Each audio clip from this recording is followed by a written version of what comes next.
Connect 4 spin. How to play. The object of the game is to be the first player to get 4 in a row horizontally, vertically, or diagonally after you spin. Set out the board and give each player a set of colored discs, which they place in the rack on their side of the base. Before beginning a game, decide your challenge level. For easy, you are allowed to make a 4 in a row anywhere on the grid. For advanced, you are not allowed to get a 4 in a row that crosses the center axis. The 4 in a row must either be on the top or bottom half of the grid. Pick a player to go first, then turns alternate.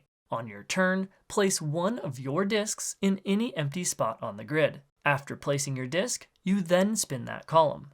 The column needs to complete at least 2 full rotations. If it doesn't, then you need to respin it.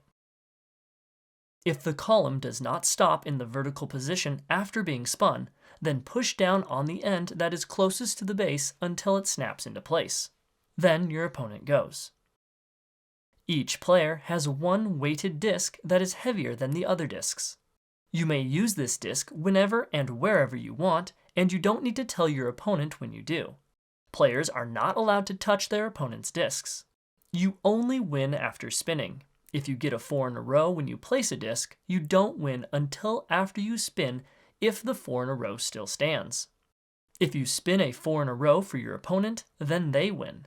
If you spin a 4 in a row for both players at the same time, then you lose and your opponent wins.